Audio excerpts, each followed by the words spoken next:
నమస్కారం. సుమన్ టీవీకి స్వాగతం. ద్వాదశ రాశుల వారికి ఆగస్టు మాసంలో నవగ్రహాల సంచారం ఎలా ఉంది? వాటి వల్ల ఎటువంటి ఫలితాలు ఏర్పడనున్నాయి? దానికి ఎటువంటి పరిహారాలను పాటించుకోవాలి? ఈ విషయాన్ని తెలియజేసేందుకు మనతో పాటు ఉన్నారు ప్రముఖ జ్యోతిష్య శాస్త్ర పండితులు, జ్యోతిష్య రత్న, జ్యోతిష్య చక్ర వైభవ నిపుణ డాక్టర్ రాళ్లపల్లి రవికుమార్ గారు. గురుగారు నమస్కారం. నమస్కారం. గురుగారు, ఈ ఆగస్టు మాసంలో ద్వాదశ రాశులకి ఎలా ఉండబోతుందో తెలుసుకునే ముందు నవగ్రహాల సంచారం ఏ రకంగా ఉందో తెలియజేస్తారా? తప్పకుండా. శరదిందు సమాకారే పరబ్రహ్మ స్వరూపిణి వాసరాపీఠ నిలయే సరస్వతి నమోస్తుతే.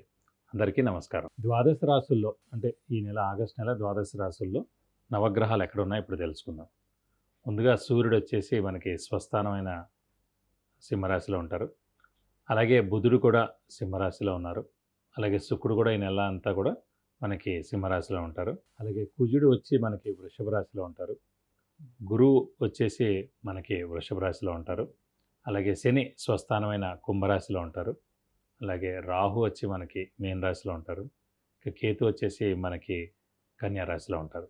ఇవి ఈ నవగ్రహాలు ద్వాదశ రాశుల్లో ఈ నెలలు కూడా ఈ స్థానాల్లో ఉంటారు. గురుగారు, ఈ ఆగస్టు మాసంలో మిథున రాశి వారికి ఎలా ఉండబోతుంది? వాళ్ళకి ఏ గ్రహాలు అనుకూలంగా ఉన్నాయి?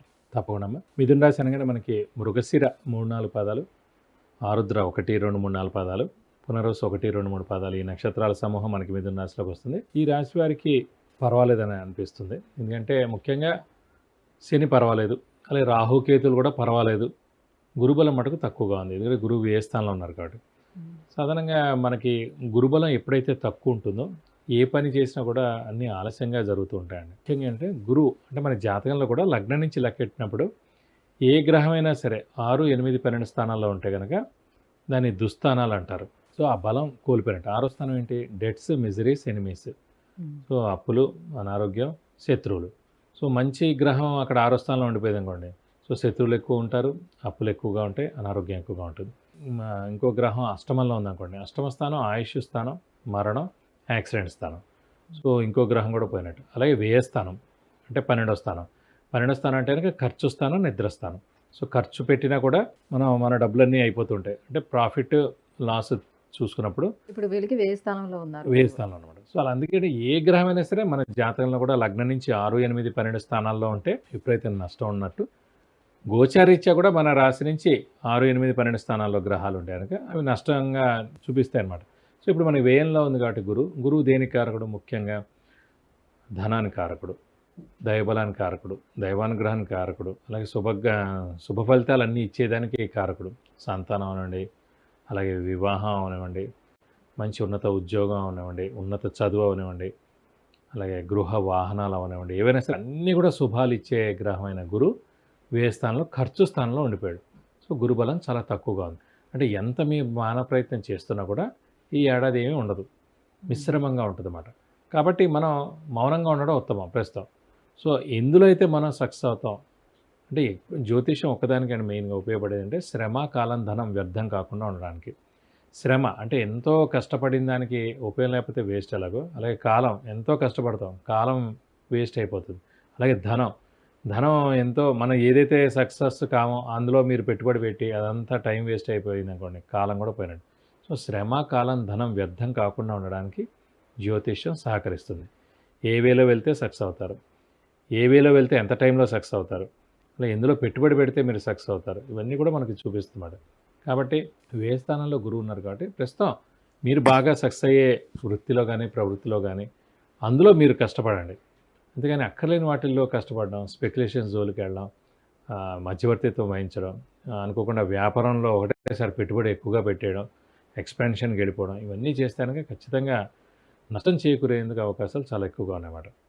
గురుబలం లేనప్పుడు ప్రశాంతంగా మౌనంగా ఉండడం, ఎవరి జోలికి వెళ్ళకపోవడం, మాట తక్కువగా మాట్లాడడం, అలా చేస్తే సరిపోద్ది. శని బలం బాగానే ఉంది, సో ఉద్యోగస్తులకు బాగానే ఉంటుంది, ఆరోగ్యం బాగానే ఉంటుంది. శని బాగానే ఉన్నాడు కాబట్టి ఆయుష్ బాగుంది, ఇంట్లో పెద్దవాళ్ళు చిన్నపిల్లలు బాగుంటుంది ఆరోగ్యం.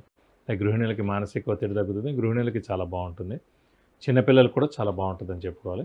గురుబలం లేదు కాబట్టి వాళ్ళకి మరి ఆర్థికంగా నిలదొక్కునే అవకాశం లేదా ఇప్పుడు? అంటే ఉందండి, అలా ఏం లేదు. సో ఎక్కువగా ఆర్థికంగా మనం చెక్ చేసుకున్నప్పుడు ఏంటంటే ఉద్యోగస్తులకి ఏం పర్లేదు, ఎందుకంటే ఉద్యోగస్తులు ఫిక్స్డ్ ప్రతి నెల ఇంత శాలరీ వస్తుంది కాబట్టి దానిలో మనం జాగ్రత్త పెట్టుకుంటాం.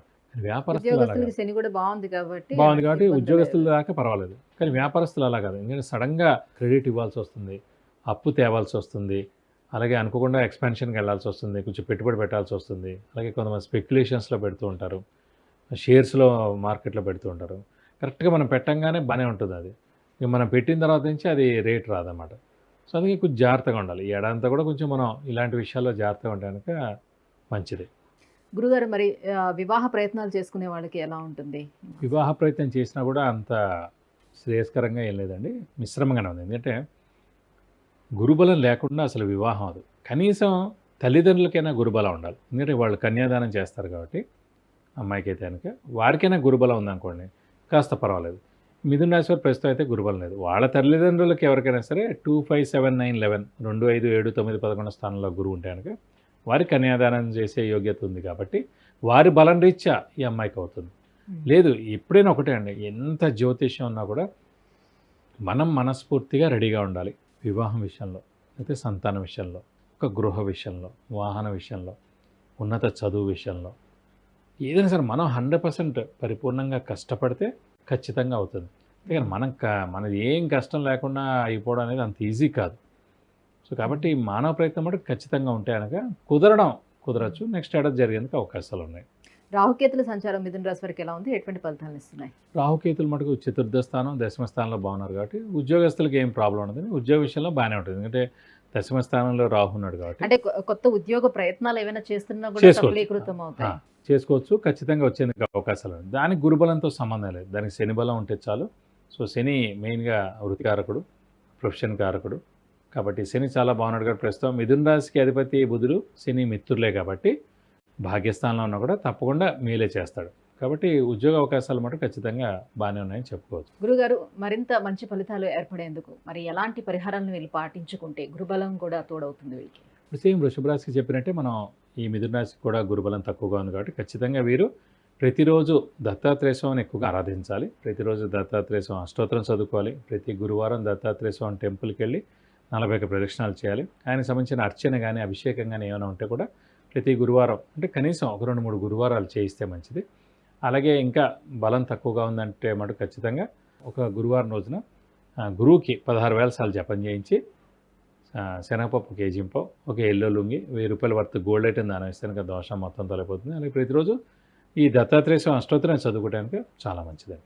విద్య, ఉద్యోగం, వ్యాపారం, వాహనం, వివాహం, సంతానం, ఆరోగ్యం, ఐశ్వర్యం వీటన్నిటికి సంబంధించి విషయాన్ని తెలుసుకోవాలనుకుంటే కింద స్క్రోల్ అవుతున్నటువంటి నెంబర్కి వాట్సాప్ చేసి గురువుగారి అపాయింట్మెంట్ను పొందవచ్చు. గురుగారు మిథున రాశి వారికి ఆగస్టు మాసంలో ఎలా ఉండబోతుంది అనే విషయాన్ని తెలియజేసినందుకు ధన్యవాదాలు. నమస్కారం.